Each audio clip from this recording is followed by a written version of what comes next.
যাও বলে মানুষকে তাড়ানো যায়, চিন্তাকে তাড়ানো যায় না। তাড়ানো যায় না মানসিক দ্বন্দ্বকে। সত্যবতীকে যাও বলে ঘর থেকে সরিয়ে দিলেন রামকালী, কিন্তু মন থেকে সরাতে পারছেন না সহসা উদ্বেলিত হয়ে ওঠা এই চিন্তাটাকে, তাড়াতে পারছেন না এই দ্বন্দ্বটাকে। তাহলে কি ঠিক করিনি? তবে কি ভুল করলাম? চিন্তার এই দ্বন্দ্ব রামকালীকেই তাড়িয়ে নিয়ে বেড়াচ্ছে ঘর থেকে চণ্ডীমণ্ডপে, চণ্ডীমণ্ডপ থেকে বারবাড়ির উঠোনে, সেখান থেকে বাগান বরাবর। কি জানি কেন একেবারে চাটুজ্জে পুকুরের ধারে, পুকুরের ধারে ধারে পায়চারি করতে থাকেন রামকালী। দীর্ঘায়ত শরীর সামনের দিকে ঈষৎ ঝোঁকা, দুই হাত পিঠের দিকে জোর করা, চলনে মন্থরতা। রামকালীর এই ভঙ্গিটা লোকের কাছে প্রায় অপরিচিত। দৈবাৎ কখনো কোনো জটিল রোগের রোগীর মরণবাচন অবস্থায় চিন্তিত রামকালী এইভাবেই পায়চারি করেন। আয়ুর্বেদ শাস্ত্রের পুঁথি নেড়ে ঔষধ নির্বাচন করেন না রামকালী, এইভাবে বেরিয়ে বেরিয়েই মনে মনে করেন।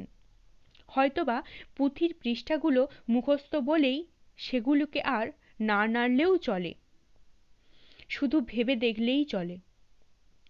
কিন্তু সে তো দৈবাৎ, ঔষধ নির্বাচনের জন্য চিন্তার বেশি সময় নিতে হয় না কোবরের চাটুজ্জেকে।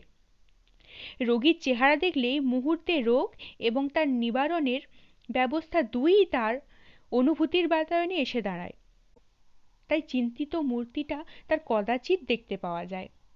ঋজু দীর্ঘ দেহ, শাল গাছের মতো সোজা সতেজ, দুই হাত বুকের ওপর আড়াআড়ি করে রাখা, প্রশস্ত কপাল, খড়গ নাসা আর দৃঢ় নিবষ্ট ওষ্ঠাধরের ঈষৎ বঙ্কিম রেখায় আত্মপ্রত্যয়ের সুস্পষ্ট ছাপ। এই চেহারাই রামকালীর পরিচিত চেহারা, কিন্তু আজ তার ব্যতিক্রম ঘটেছে। আজ রামকালীর মুখের রেখার আত্মজিজ্ঞাসার তীক্ষ্ণতা। তবে কি ভুল করলাম? তবে কি ঠিক করিনি? তবে কি আরও বিবেচনা করা উচিত ছিল? কিন্তু সময় ছিল কোথা?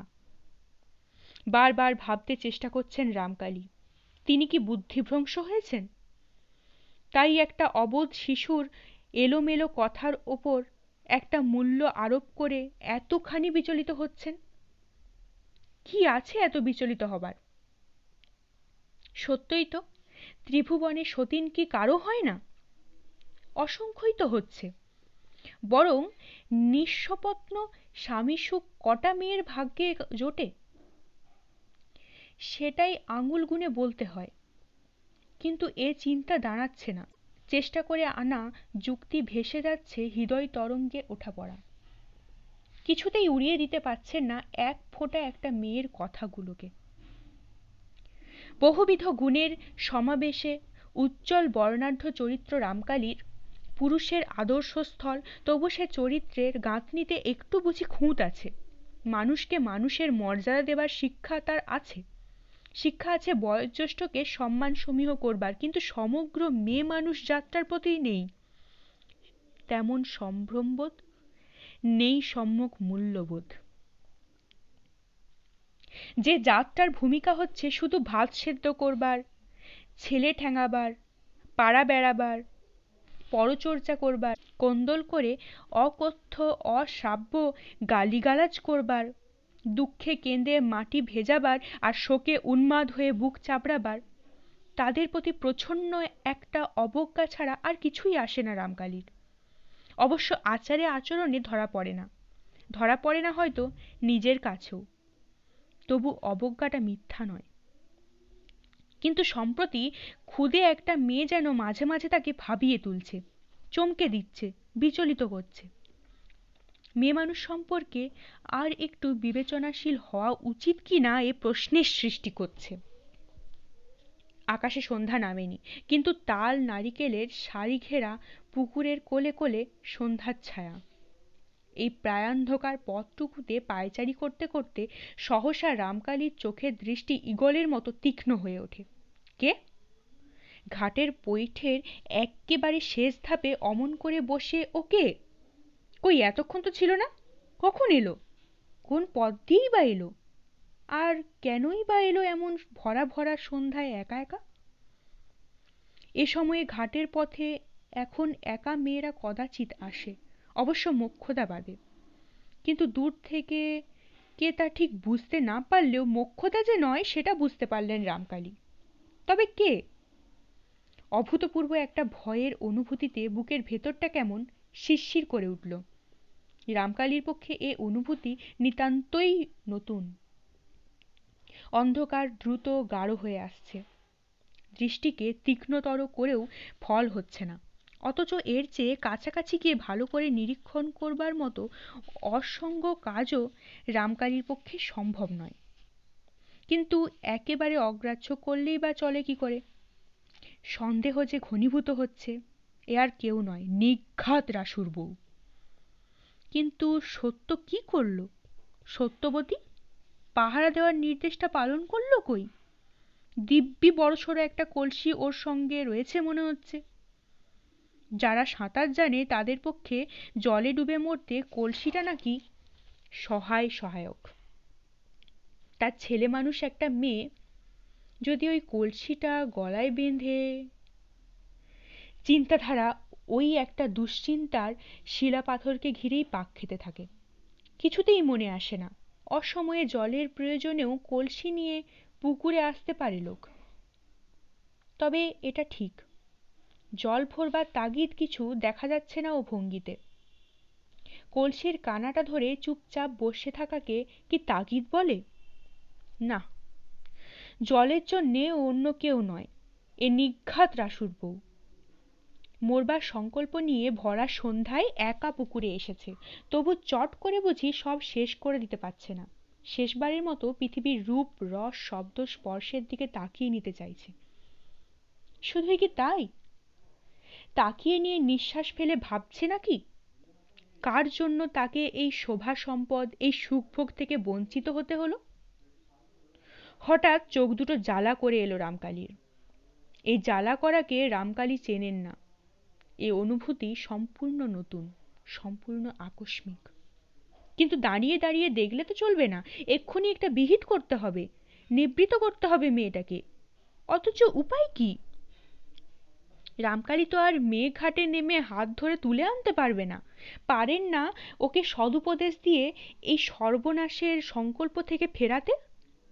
ডাকবেনই বা কি বলে, কোন নামে? রামকালী যে শ্বশুর। অথচ এখান থেকে সরে গিয়ে কোন মেয়ে মানুষটাকে ডেকে নিয়ে আসবার চিন্তাটাও মনে সায় দিচ্ছে না। যদি ইত্যবৎসরে... আরে আরে, স্থির চিত্রটা চঞ্চল হয়ে উঠল যে। কলসিটা জলে ডুবিয়ে জল কাটছে সে মেয়েটা। ঈগল দৃষ্টি ছুরির ফলার মতো তীক্ষ্ণ হয়ে ওঠে। নিজের অজ্ঞাতসারেই মেয়ে ঘাটের দিকে এগিয়ে যান রামকালী। এমন সংকট মুহূর্তে ন্যায় অন্যায় উচিত অনুচিত নিয়ম অনিয়ম মানা চলে না। আর একটু ইতস্তত করলেই বুঝি ঘটে যাবে একটা সাংঘাতিক ঘটনা। দ্রুতপদে এক্কেবারে ঘাটের কাছে গিয়ে দাঁড়ালেন রামকালী। প্রায় আর্তনাদের মতো চিৎকার করে উঠলেন, কে ওখানে? সন্ধেবেলায় জলের ধারে কে? রামকালী আতঙ্কিত দৃষ্টিতে তাকিয়েছিলেন। তার চিৎকারের ফলটা কি দাঁড়ালো? ওই যে সাদা কাপড়ের অংশটুকু দেখা যাচ্ছিল এতক্ষণ, সেটা কি এই আকস্মিক ডাকের আঘাতে সহসা নিশ্চিহ্ন হয়ে গেল? যেটুকু ইতস্তত ছিল সেটুকু আর রইল না। ওই তো বসে রয়েছে জলের মধ্যে পায়ের পাতা ডুবিয়ে। জীবন আর মৃত্যুর মধ্যে ব্যবধান শুধু একটি লহমার, একটি ডুবের। তারপরই তো ওর সব দুঃখের অবসান, সব জ্বালার শান্তি। ওইখানেই তো ওর হাতে রয়েছে সব ভয় জয় করবার শক্তি। তবে আর রামকালীর শাসনকে ভয় করতে যাবে ও কোন দুঃখে? সাদা কাপড়টা দেখা যাচ্ছে এখনো একটু যেন নড়ছে। রুদ্ধশ্বাস বক্ষে অপেক্ষা করতে থাকেন রামকালী। অথচ এই বিমূঢ়ের ভূমিকায় অভিনয় করা ছাড়া ঠিক এই মুহূর্তে আর কি বা করবার আছে রামকালীর? যতক্ষণ না সত্যি মরণের প্রশ্ন আসছে ততক্ষণ বাঁচানোর ভূমিকা আসবে কি করে? জলে পড়ার আগে জল থেকে তুলতে যাওয়ার উপায় কোথা? যতই ভয় পেয়ে থাকুন রামকালী, এমন কাণ্ডজ্ঞান হারাননি যে শুধু ঘাটের ধারে বসে থাকা মেয়েটাকে হাত ধরে হিড়হিড় করে টেনে নিয়ে আসবেন। মেয়েটা মরতে যাচ্ছে ভেবে কি করবেন তবে? সাদা রংটা এখনো নিশ্চিহ্ন হয়ে যায়নি, এখনো কিছু করা যাবে। সহসা আত্মস্থ হয়ে উঠলেন রামকালী। সহসাই যেন ফিরে পেলেন নিজেকে। কি আশ্চর্য! কেন বৃথা আশঙ্কিত হচ্ছেন তিনি? এক্ষুনি তেমন হাঁক পারলেই তো এ অঞ্চলে 10-20টা লোক ছুটে আসবে। তখন আর চিন্তাটা কি? নিজের ওপর আস্থা হারাচ্ছিলেন কেন? অতএব হাঁক পারলেন। তেমনি ধারাই হাঁক বটে। মৃত্যু পথবর্তিনীও যাতে ভয়ে গুড়গুড়িয়ে ওঠে। জলদগম্ভীর স্বরে অভ্যস্ত আদেশের ভঙ্গিতে হাঁক পারলেন রামকালী। যে হও, জল থেকে উঠে এসো, আমি বলছি উঠে এসো। ভর সন্ধ্যায় জলের ধারে থাকবার দরকার নেই। আমিটার ওপর বিশেষ একটু জোর দিলেন।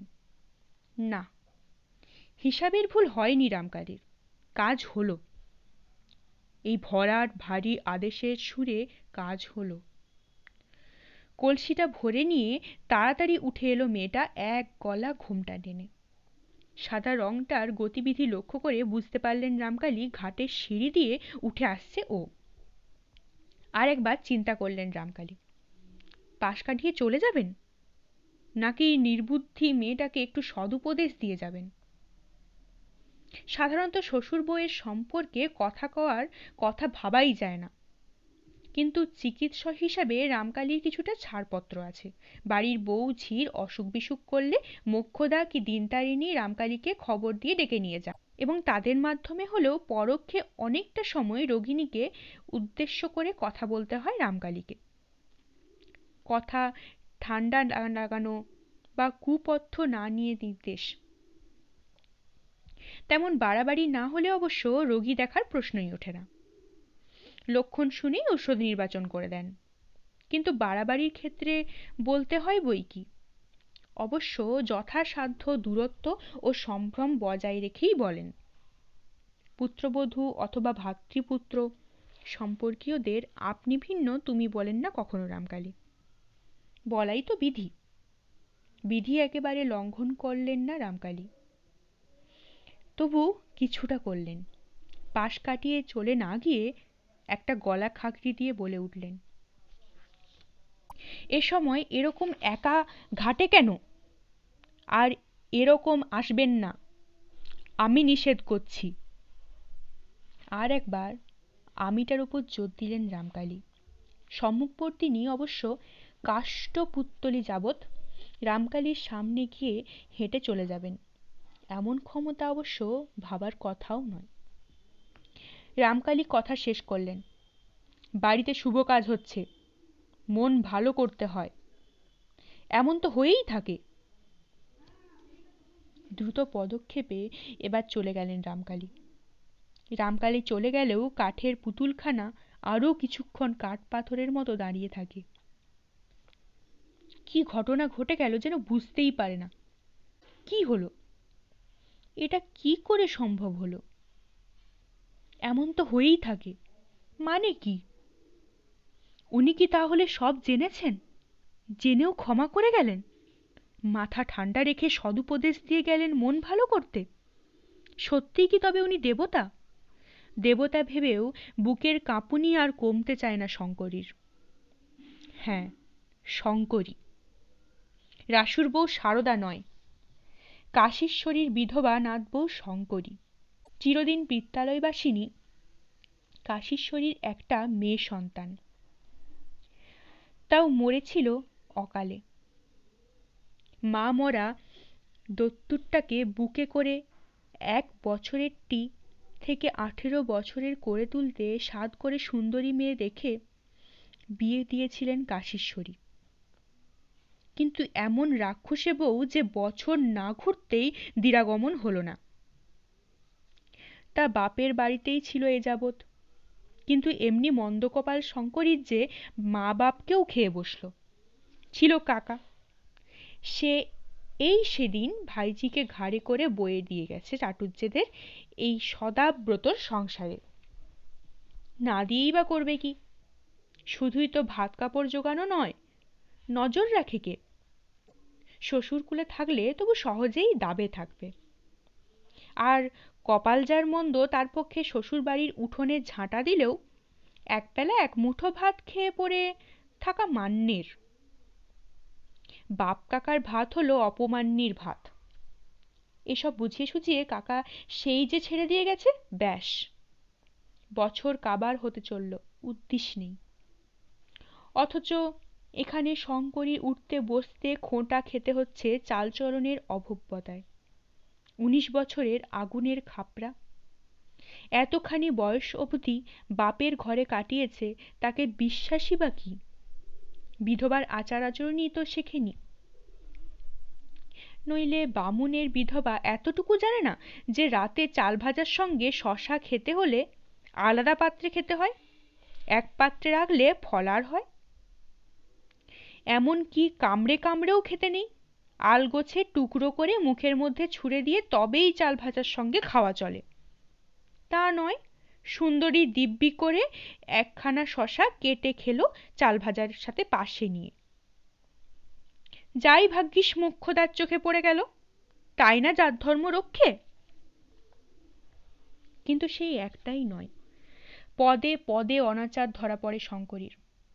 আর প্রতি পদে উপর মহলে সন্দেহ ঘনীভূত হয়, এ মেয়ের রীতিচরিত্রের ভালো কিনা।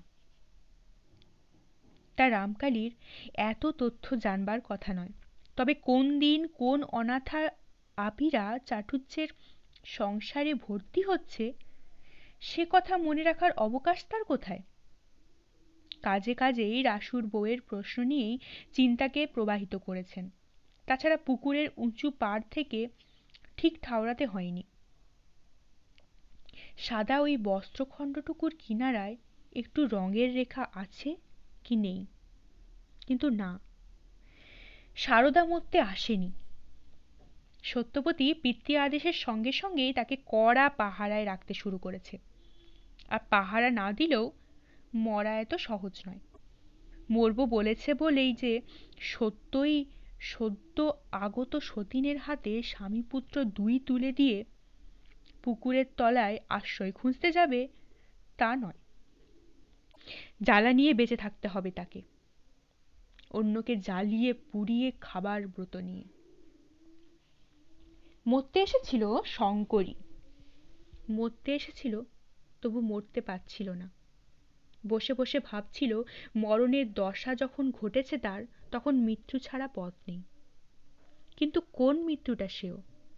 এই রূপ রস গন্ধ শব্দ স্পর্শ সুধাময় পৃথিবী থেকে চিরতরে নিশ্চিহ্ন হয়ে যাওয়া, না সমাজ সংসার সম্ভ্রম সভ্যতা মান মর্যাদার রাজ্য থেকে বিলুপ্ত হয়ে যাওয়া? শেষের মৃত্যুটা যেন প্রতিনিয়ত কি এক দুর্নিবার আকর্ষণে টেনে নিয়ে যেতে চাইছে শঙ্করীকে।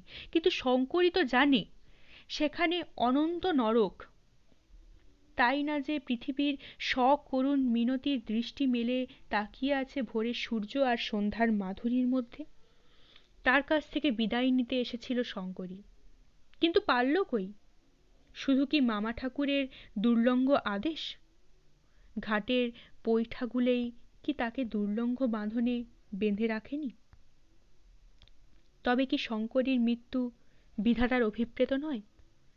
এই দেবতার মূর্তিতে উনি এসে দাঁড়ালেন মৃত্যুর পথ রোধ করে।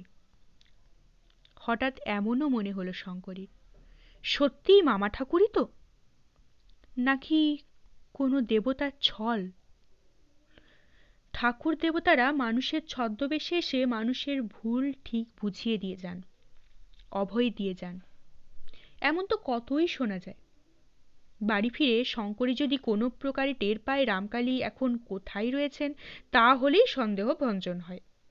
ভাবতে ভাবতে ক্রমশ শঙ্করী এমন ধারণাটাই পড়ে উঠতে শুরু করে, নিশ্চয়ই খোঁজ নিলে দেখা যাবে মামা ঠাকুর এখন এই গ্রামে নেই, রোগী দেখতে দূরান্তরে গিয়েছেন। নিশ্চয়ই এ কোনো দেবতার ছল, নইলে সত্যিই তো মামা ঠাকুর এমন ঘুলঘুলি সন্ধেয় মেয়েঘাটের কিনারায় ঘুরবেনই বা কেন? আর সেই হাঁকপাড়াটা, সেটাই কি ঠিক মামা ঠাকুরের কণ্ঠস্বর?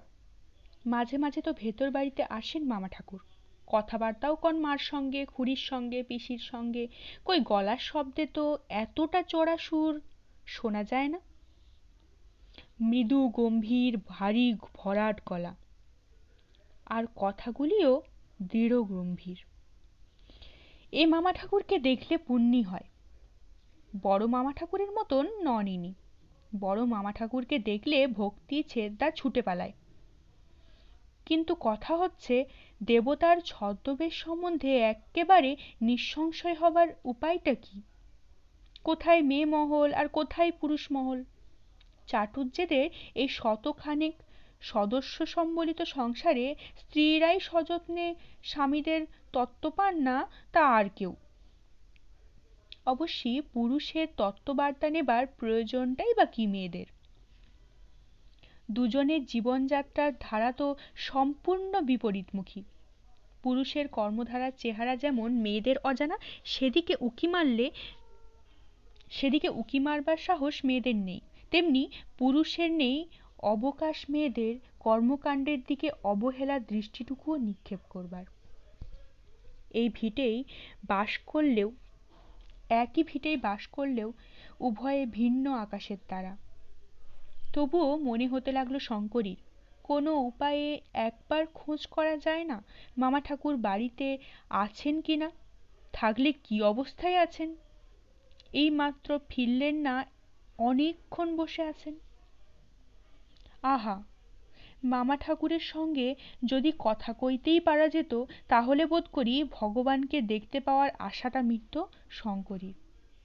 তা ওকে ভগবানের সঙ্গে তুলনা করবে না বা কি করে শঙ্করী? এত ক্ষমা আর কোন মানুষের মধ্যে সম্ভব? এত করুণা আর কারই প্রাণে আছে? শঙ্করীর মর্মকথা জানতে পারলে ত্রিজগতের কেউ কি অমন দয়া, অমন সহানুভূতি দিয়ে কথা বলতে পারত? না, তারা মাথা মুড়িয়ে মাথায় ঘোল ঢেলে গায়ে বার করে দিত শঙ্করীকে, আর পেছনে ঘৃণার হাততালি দিতে দিতে বলতো, ছি ছি ছি, গলায় দড়ি? তুই না হিন্দুর মেয়ে, তুই না বামুনের ঘরের বিধবা? আচ্ছা, কিন্তু হঠাৎ যেন সর্বশরীরে কাঁটা দিয়ে ওঠে শঙ্করীর। মামা ঠাকুর টেল পেলেন কি করে? কে বলবে? কে জানে? তাও যদি বা কোনো প্রকারে সন্ধান পেয়ে থাকেন, যদি সেই পরম শত্রুটাই এসে কোনো ছলে ভয়ে ডরে ফাঁস দিয়ে গিয়ে থাকে। শঙ্করী যে আজ এই সন্ধ্যায় ডুবে মরবার সংকল্প নিয়ে ঘাটে এসেছিল, এ কথা জানতে পারলেন কি করে তিনি? মাত্র আজই তো দণ্ড কয়েক আগে সংকল্পটা স্থির করেছে শঙ্করী, অনেক ভেবে, অনেক নিঃশ্বাস ফেলে, অনেক চোখের জলে মাটি ভিজিয়ে। বিয়ে বাড়ি, শাশুড়ি দিদি শাশুড়ির দল বাড়িতে কাজে ব্যস্ত, কে কোথায় কি করছে না করছে কেউ লক্ষ্য করবে না। আজই ঠিক উপযুক্ত সময়। তাছাড়া আসছে কাল বাড়িতে যজ্ঞ, আত্মীয় কুটুম্বের ভিড় লাগবে বাড়িতে। কে জানে কোন ছুতোইকে শঙ্করীর রীতিনীতির ব্যাখ্যান করবে, শঙ্করীর চালচলনের নিন্দে করবে, আর ঢিঢি পড়ে যাবে বাড়িতে। না না, মরতেই যদি হয়, আজকেই হচ্ছে তার ঠিক সময়। এইসব 17 ভাবনার বোঝা মাথায় করে ঘাটে এসেছিল শঙ্করী, জীবনের সমস্ত বোঝা নামিয়ে দেবার জন্য। কিন্তু আবার গায়ে কাঁটা দিয়ে উঠল শঙ্করীর। কিন্তু বিধাতা নিষেধ করলেন। মরণের দরজা থেকে জীবনের রাজ্যে ফিরিয়ে আনলেন শঙ্করীকে, তবে আর দ্বিধা কেন? শঙ্করী বিধবা হলেও ওর আনা জল নিরিমিষ ঘরে চলে না, ও অনাচারে, ওর অদীক্ষিত শরীর। জলের কলসিটাকেই তাই মাঝের দালানে এনে বসালো শঙ্করী। ছেলেপুলেদের খাওয়াবার দরকার লাগবে। কলসি নামানোর শব্দে কোথা থেকে যেন এসে এসে হাজির হলো সত্যবতী। এসেই এদিক ওদিক তাকিয়ে আস্তে আস্তে বলল, সর্বনাশ করেছ কাটোয়ার বউ, তোমার নামে ঢি ঢিক্কার পড়ে গেছে। বাড়িতে অনেক বউ, কাজেই আশপাশের বউদের বাপের বাড়ির দেশের নাম ধরে অমুক বউ তমুক বউ করে বলতে হয়।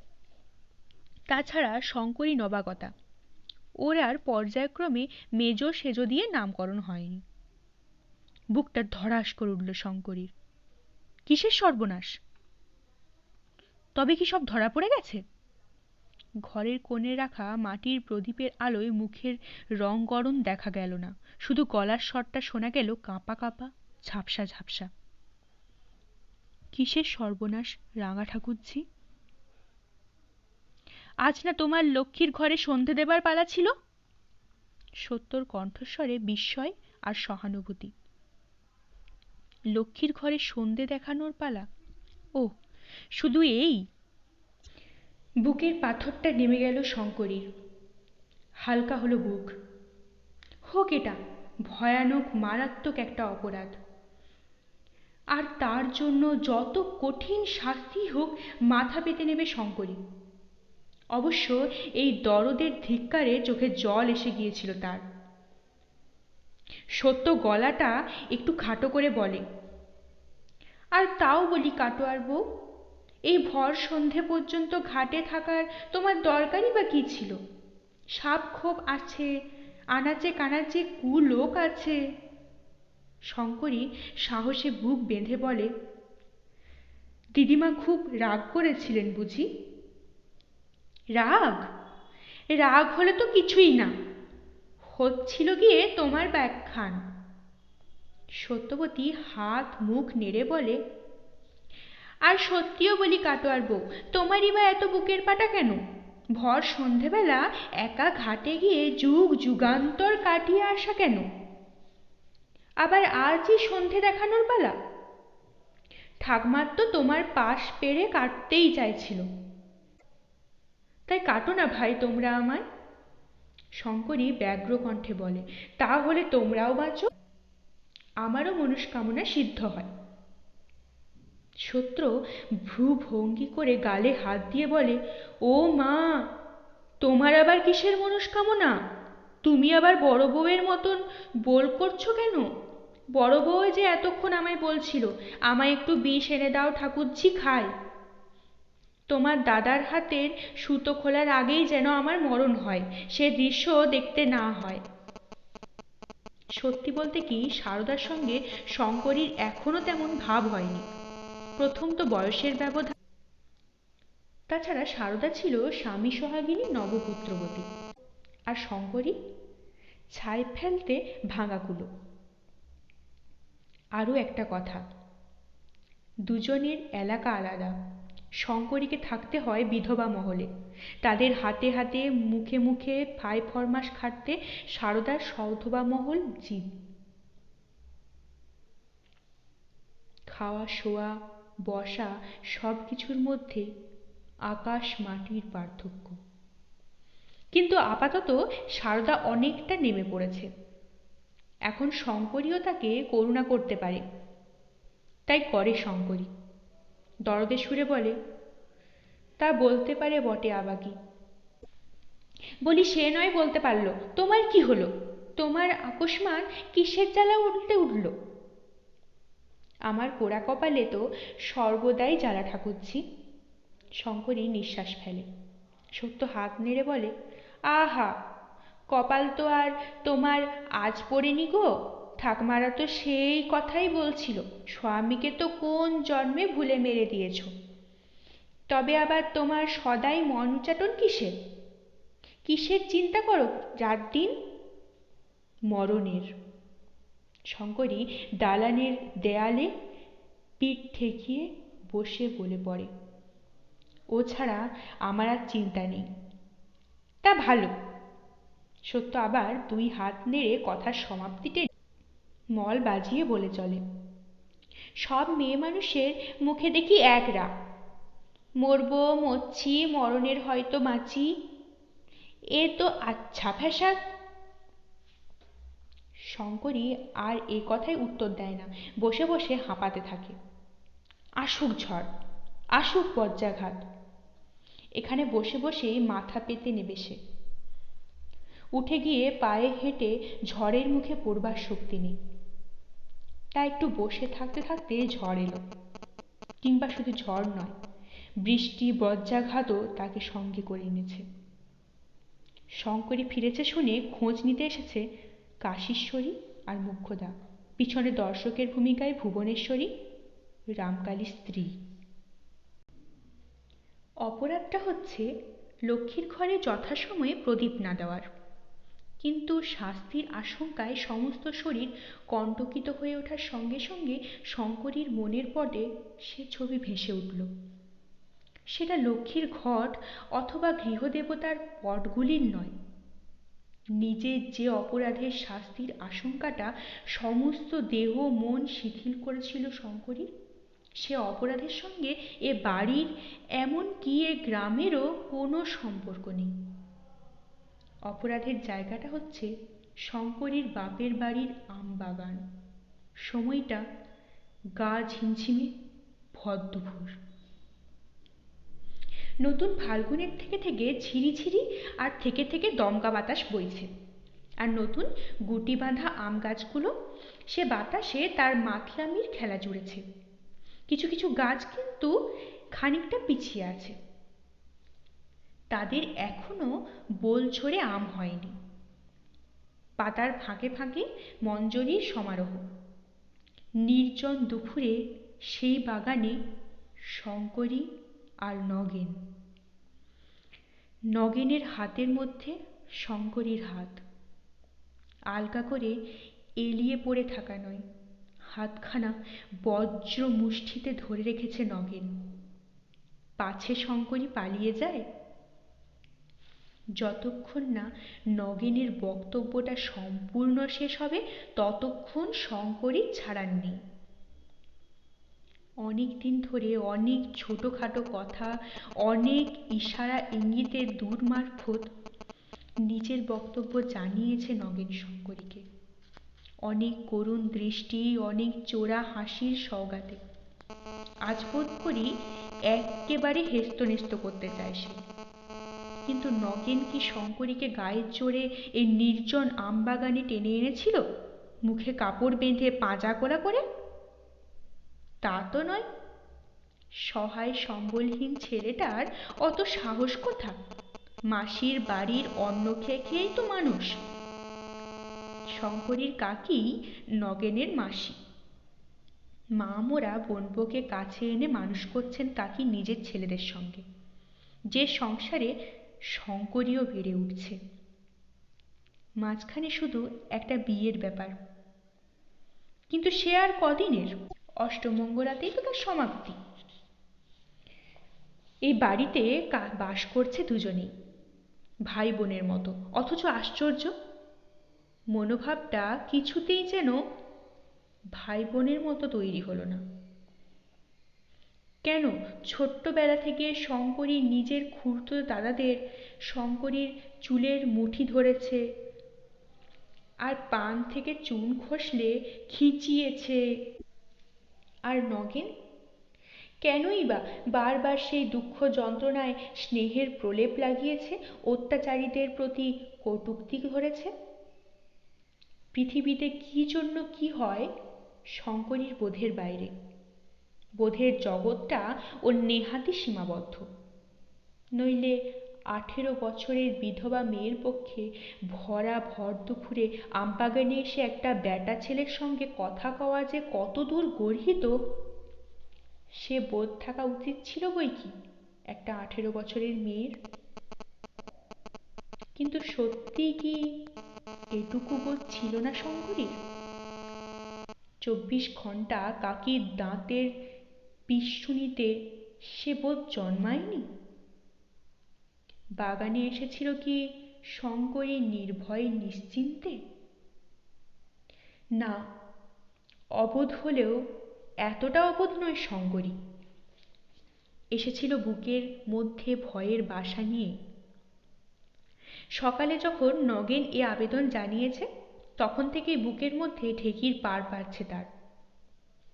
সকল কাজে ভুলচুক হয়েছে, তবু এসেছে। তবু কি ভাগ্যিস আজ আর রান্নাঘরের ভারটা ঘাড়ে নেই। কাল শ্বশুর বাড়ি চলে যাবে, বলতে গেলে জন্মের শোধেই চলে যাবে। এই মমতায় গৃহকর্ত্রী শঙ্করীকে হেসেলের দায়িত্ব থেকে ছুটিয়ে দিয়েছেন। আর যখন শঙ্করী নিতান্ত বিনীত মূর্তিতে নিতান্ত কাঁচুমাচু মুখে আবেদন জানিয়েছে, বকুল ফুলের বাড়ি একবার যাব কাকিমা, তখনও না করতে পারেননি তিনি। বাগানে এসেই প্রথম এই ছলনার খবর শুনে হেসে উঠেছিল নগেন। বলেছিল, তা গুরুজনদের সঙ্গে মিছে কথা কয়েছিস ভেবে অত মর্মরা হচ্ছিস কেন? ধরে নে না, আমিও তোর একটা বকুল ফুল। কিন্তু এখন আর নগেনের মুখে হাসি নেই। এখন নগেনের অন্য ভাব। এখন কেমন রুক্ষ হিংস্র উদ্ভ্রান্তের মতন। এখন বজ্র মুষ্টিতে শঙ্করীর হাত ধরে টেনে নিয়ে যেতে চায় ভিন্ন আর এক জগতে। পালিয়ে গিয়ে অন্য অনেক দূরে আরেক গায়ে চল যাই না, সেখানে কে চিনবে আমাদের? বলবো আমরা স্বামী স্ত্রী, আগুন লেগে ঘরবাড়ি ক্ষেত খামার সব পুড়ে গেছে, তাই মনের আক্ষেপে দেশ ভুঁই ছেড়েই চলে এসেছি। অমন পাপ কথা বললে যে জিভ খসে যাবে নগেন দাদা, নরকেও ঠাঁই হবে না আমাদের। উচ্চারণ করে শঙ্করী, কিন্তু সে উচ্চারণে কোথাও কোনো জোর প্রকাশ পায় না। পাপের আশঙ্কায় আগে থেকে কি জীব শিথিল হয়ে এসেছিল শঙ্করীর? পাপ কিসের? তোর ওই বেটা কি রে? স্বামীর ঘর করছিস তুই? জন্ম জন্মান্তরের থেকেই তো তুই আর আমি পতিপত্নী, বুঝলি? তাই ওই একটা উটকো স্বামী সইল না তোর। নইলে এতদিন তুই থাকতিস কোথায়, আর আমি কোথায় থাকতাম? তুই মন ঠিক কর শঙ্করী, দোহাই তোর। এ কথা কানে শুনলেও যে অনন্ত নরক নগেন দাদা। তাই যদি হয়, নগেন উগ্রমূর্তিতে বলে ওঠে, নরককে যদি যেতে হয় তোকে তো একলা যেতে হবে না, আমাকেও যেতে হবে। তোর জন্যে সে ক্লেশও নিয়ে নিয়েছি আমি। পৃথিবীতে আর সবাই যাক না স্বর্গে, তুই আর আমি নয় নরকেই থাকবো। এর জন্মটা তো তবু ভালো যাবে। এটাই কি একটা ন্যায্য কথা হলো? না নগেন দাদা, তোমার পায়ে ধরি, আমায় ছেড়ে দাও। কেউ যদি এ অবস্থায় দেখে ফেলে তাহলে আর আমার ঘরে ঠাঁই হবে না। ভালোই তো। নগেন হাতটা ছেড়ে দেওয়ার পরিবর্তে আরো জোরে চেপে ধরেছিল, বুঝিবা একটু কাছেও টেনেছিল। বলেছিল, ঘর থেকে দূর করে দিলে আমাদেরই সুরাহাই হবে। কলঙ্ক ছড়ালে শ্বশুরবাড়ি থেকেও নেবে না তোকে। তখন দুজনে চলে যাওয়া সোজা হবে, সাপে বর হবে আমাদের। না না নগেন দাদা, ছাড়ো হাত। তোমার মনে এত কুচালে কখনো এখানে আসতাম না আমি। তুমি বললে একটা কথা আছে। নগেন কখনো যা না করেছে তাই করল, অগ্নিমূর্তি হয়ে খিঁচিয়ে উঠল। ন্যাকামি করিস নে, জানলে আসতাম না। তোর সঙ্গে আমার কি ভগবতের কথা থাকবে শুনি? আমি বলছি তুই আমার সঙ্গে পালিয়ে চল। সজ্ঞানে নয়, অসতর্ক মুখেই বেরিয়ে পড়ল। কোথায়? নগেন মহোৎসাহে বলে উঠল, যেখানেই হোক, অনেক দূরের কোনো গায়ে। সেখানে শুধু তুই আর আমি সুখে সংসার করব। ছোট্ট একখানা মাটির কুঁড়ে, একটু শাকপাতার বাগান, একটা এক ছিটে পুকুর, এর বেশি আর কী চাই আমাদের বল? তা সেটুকু সংস্থান করতেই পারবো। পেটে তো একটু বিদ্যে করেছি, কিছু না পারি একখানা পাঠশালা খুলব। কারুর কোনো ক্ষতি নেই তাতে শঙ্করী। বুকের মধ্যেকার সে ঢেকির পার পড়াটা বন্ধ হয়ে কি একটা কাঁপা কাঁপা সুখে মনটা দুলে উঠল শঙ্করীর। চোখ দুটো কি জলে ভরে এলো না? নতুন ফাগুনের সেই থেকে থেকে ঝিরিঝিরি থেকে থেকে দমকা বাতাসে শরীরটা কেমন অবশ হয়ে আসেনি কি? মনে কি হয়নি? সত্যিই তো, তাতেই বা ক্ষতি কি? শ্বশুরবাড়ি সে চোখে দেখেনি, একদিনও ঘর করেনি, চেনে না তাদের, জানে না শঙ্করীকে না পেলে কারই বা কি সুখ দুঃখ, কারই বা কি লাভ লোকসান। কাকারা যদি খবর দেয় শঙ্করী বলে যে একটা মেয়ে ছিল তাদের ঘরে, সে নাকি কবিরাজ বাড়ির ভাগ্নে বউ ছিল, হঠাৎ ওলাউঠো হয়ে মরে গেছে সে, কত কাঁদবে কবিরাজ বাড়ির লোকেরা। আর কাকা খুড়ি মরে গেছে বলে রটিয়ে দিলে সমাজের কাছে পার পাবে না? না, বেশিক্ষণ এই চিন্তার স্থান পায়নি। বাতাসটা হঠাৎ বন্ধ হয়ে ভয়ানক যেন গুমট হয়ে উঠল। চেতনা ফিরে পেল শঙ্করী, বলে উঠল, হিঁদুর ঘরের বিধবাকে বেরিয়ে যাবার কুমন্তরা দিলে লজ্জা করে না তোমার? তুমি না আমার ভাইয়ের মতন? না, কক্ষনো না, গর্জে উঠে নগেন। কক্ষনো ভাইয়ের মতন নয়, সে কথা তুই ভালোই জানিস, আমিও ভালো জানি। চিরদিন মনে মনে আমি তোকে পরিবারের মতো দেখে এসেছি, দেখে শুনে কেন মিথ্যে কথা বাকচাতুরি করছিস? কথা দে, দুপুর রাতে তুই খিড়কির ঘর থেকে বেরিয়ে এসে এখানে এসে দাঁড়াবি। আমি আগে থেকেই দাঁড়িয়ে থাকবো, তারপর জোর পায়ে হেঁটে গা থেকে একবার বেরোতে পারলে কে ধরে? খুঁজতে তো আর পারবে না মাসি মেশো। কিল খেয়ে কিল চুরি করে বসে থাকতে হবে। ও নগেন দাদা, আমার বুকের ভেতরটা কেমন করছে, ছেড়ে দাও আমায়, আমি পারবো না। পারতেই হবে তোকে, নগেন ব্যাকুল স্বরে বলে। যতক্ষণ না তুই মত দিবি ছাড়বো না হাত, দেখুক পাঁচজনে, সেই আমি চাই। নগেন দাদা, আমি চেঁচিয়ে লোক জড়ো করব, আলগা আলগা দুর্বল স্বরে বলে শঙ্করী। বলবো বাগানে একলা পেয়ে তুমি আমাকে। নগেন বেপরোয়া বলে, চেঁচা, জড়ো কর লোক।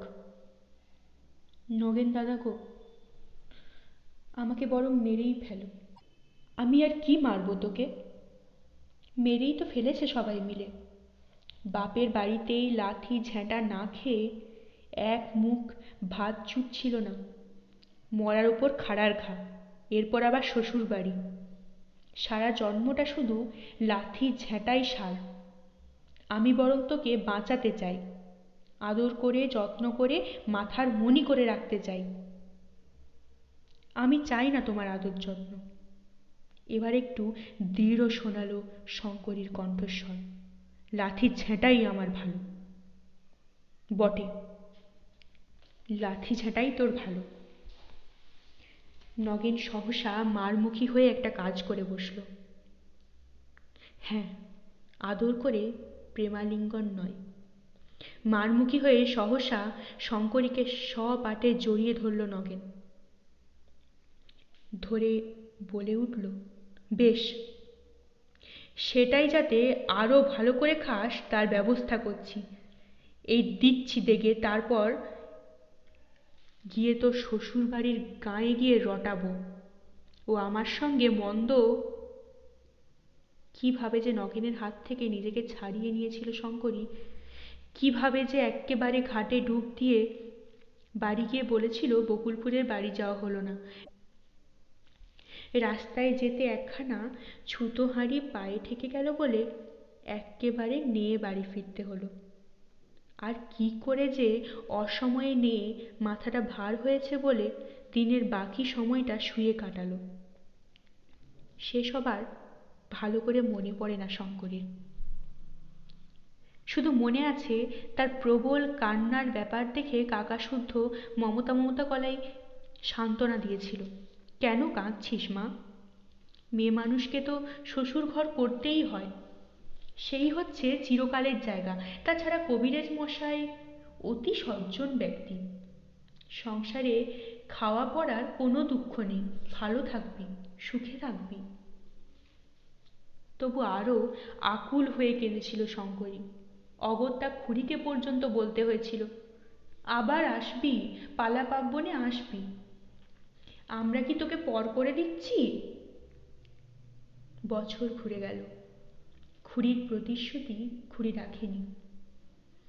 নিয়ে যাওয়া তো দূরের কথা, একবার উদ্দেশ্য পর্যন্ত করেনি যে গাঁয়ের এক কানা করা খবরও আর সেই অবধি পায়নি শঙ্করী। শুধু শুধু অবিরত কাঁটা হয়ে থেকেছে এই বুঝি কে বলে। নগেন বলে একটা ছেলে এসে গ্রামে কি রটিয়ে বেড়াচ্ছে শঙ্করীর নামে। ঘাটে পথে বেরিয়ে গাছের পাতা নড়ার শব্দে শিউরে ওঠে শঙ্করী। বাঁশের সরসরানি শুনলে থমকে দাঁড়িয়ে পড়ে, কিন্তু সে ভয় কি শুধুই ভয়, নিছক ভয়? তার সঙ্গে ভয়ানক একটা আশাও কি জড়ানো নেই? সর্বদা কি মনে হয় না হঠাৎ কোনো এক বাঁশ বাগানের ধারে কি পুকুর ধারে কাছে সেই সর্বনেশের লোকটাকে দেখতে পায় তো আর বাড়িই ফেরে না? কাল শুনেছে বিয়ে উপলক্ষে কাকার বাড়ি থেকে নাকি নেমন্তন্নি আসবে। কাল থেকে তাই মরে আছে শঙ্করী। কি জানি কি বলবে খুড়ো কি খুড়তুতো ভাইরা এসে। নগেন কি সব বলে বেরিয়েছে? নগেন কি ওখানে আছে এখনো? নগেন কি বেঁচে আছে? হয়তো টের পেয়ে সবাই মেরে ফেলেছে। সেদিন কেন আমবাগানে গিয়েছিল শঙ্করী? আর যে লোকটা তাকে মন্দ পথে টানবার চেষ্টা করেছিল, কেন আজও শঙ্করী তার মনকে লক্ষ্য দড়িদড়া দিয়ে টানছে সে? মরতে গিয়েও কেন মরতে পারে না শঙ্করী? পৃথিবীতে শঙ্করী বলে একটা মেয়ে মানুষ যদি না থেকে থাকে, কি এসে যাবে পৃথিবীর? কলঙ্কিত মন নিয়ে ঠাকুর ঘরের কাজ করছে সে, তুলসী তলায় প্রদীপ দিচ্ছে, এ মহাপাপের ফল। চিন্তায় বাধা পড়ল। কাশীশ্বরী এসে দাঁড়িয়েছেন, তীব্র কণ্ঠে ডাকছেন, নাথ বউ। ভালো লাগলে অবশ্যই লাইক করবেন, শেয়ার করবেন। পরবর্তী পর্বে চোখ রাখতে চ্যানেলটিকে অবশ্যই সাবস্ক্রাইব করবেন ও প্রতিটি পর্ব মিস না করার জন্য বেল আইকনটি প্রেস করবেন। আপনাদের অভিমত কমেন্ট বক্সে অবশ্যই জানাবেন। অনেক ধন্যবাদ। নমস্কার।